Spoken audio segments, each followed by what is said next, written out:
Okay, तो continue करेंगे हम पार्ट 2 के अंदर। और ये कि जो पेशेंट हमारे पास राइट अपर क्वाड्रेंट पेन के साथ आते हैं, तो उसमें सबसे इम्पोर्टेंट सवाल आपका जो अब पेशेंट ने आपको नहीं बताया कि उसको जॉन्डिस है, आपको देखने में भी नहीं लग रहा कि उसको जॉन्डिस है या पहले कभी हुआ था, तो ये सवाल ज़रूरी है पूछना। फॉर एग्ज़ाम्पल अक्सर पेशेंट्स होते हैं, उनको पहले कोलिडोकोलिथियासिस की हिस्ट्री होती है, तो उनको जॉन्डिस की हिस्ट्री हुई भी होती है। लेकिन अगर आप अपनी जो सवाल नहीं पूछेंगे तो फिर आपको ये पता नहीं चलेगा कि पेशेंट को जॉन्डिस था, या अभी पेशेंट एडमिट हुआ है उसको पहले कोई जॉन्डिस की एपिसोड हुई हो, और अभी ना पेशेंट ने बताया ना आपको उसके कोई सिम्टम दिखे कि आपको दिख रहा हो कि उसका स्क्लेरा येलो है या फेस येलो है, पाम्स येलो हैं, लेकिन आपको ऐसा कुछ दिखा नहीं, आपने पूछा नहीं, तो एग्ज़ामिनर तो आपको वहीं पकड़ लेगा और आपके नंबर यहीं पर कट हो जाएंगे। तो हम आते हैं जॉन्डिस की तरफ। तो सबसे पहले आप जॉन्डिस के सवालात किस तरह से पूछेंगे कि पेशेंट ने वो कब नोटिस किया था जॉन्डिस, कितना अर्सा पहले हो गया इस बात को, खुद देखा था, जैसे आईने में देख लिया, नहा रहा है, नहाते नहाते उसने आईने में देख लिया, या तैयार होते हुए तो खुद नोटिस कर लिया कि जॉन्डिस हो रहा है, या उसको देखा कि उसके हाथ पीले पड़ रहे हैं,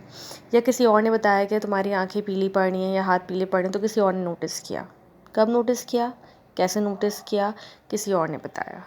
ठीक है, खाली जब जॉन्डिस हुआ था तो ये अब तक कितनी बार हो चुका है, कितने एपिसोड्स हो चुके हैं, ये सवाल बहुत ज़रूरी है। और अगर हुआ था तो खाली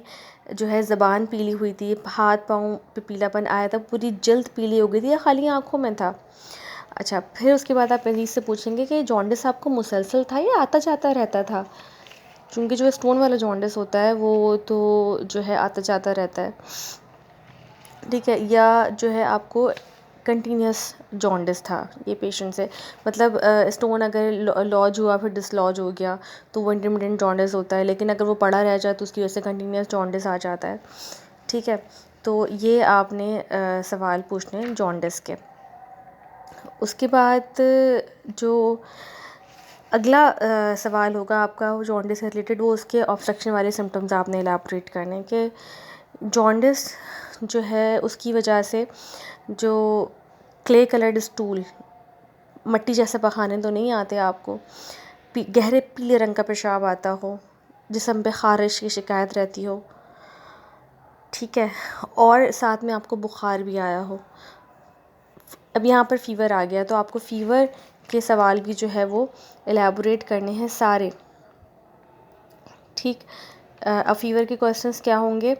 कि आपको जो है ये बुखार कब कब होता है, आपने मतलब कितने अरसे से है, ये आपने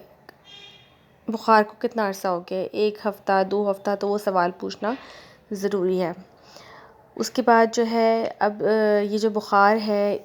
इसके साथ आपको ठंडे पसीने तो नहीं आते, मुसलसल रहता है या दरमियान में ख़त्म भी हो जाता है, सर्दियाँ कभी तो नहीं लगती, दिन में कितनी बार होता है, कितनी देर के लिए रहता है, और ठीक कैसे हो जाता है, आपको इसके लिए कोई दवा तो लेनी नहीं पड़ती, दवा लेते हैं तो कौन सी दवा लेते हैं, कभी कोई ड्रिप वगैरह तो नहीं लगवाई है, तो ये बुखार के सिम्टम्स आपने लाजमी पूछने हैं। अच्छा, एक सवाल जो मैं पहले मेंशन करना भूल गई हूँ, नोज़िया वॉमिटिंग के साथ मैंने मलेज़ का भी बताया था, वहाँ पे आपने ना पेशेंट की एपेटाइट भी पूछनी है कि उसकी एपेटाइट क्या है। जॉन्डिस है ना, तो आपने यहाँ पे भी ये चीज़ पूछ सकते हैं कि आपको भूख महसूस होती है, खाना खाने का दिल चाहता है, क्योंकि समटाइम मरीज़ कहते हैं कि हमें भूख महसूस होती है लेकिन दर्द की वजह से, उल्टी मतली की वजह से, इस खौफ की वजह से हम खा नहीं पाते, तो आपने एपेटाइट लाजमी पूछनी है। ये आपकी हिस्ट्री पे अच्छा इम्पैक्ट डालेगी और इससे आप अपने डायग्नोसिस की तरफ पहुंच सकते हैं।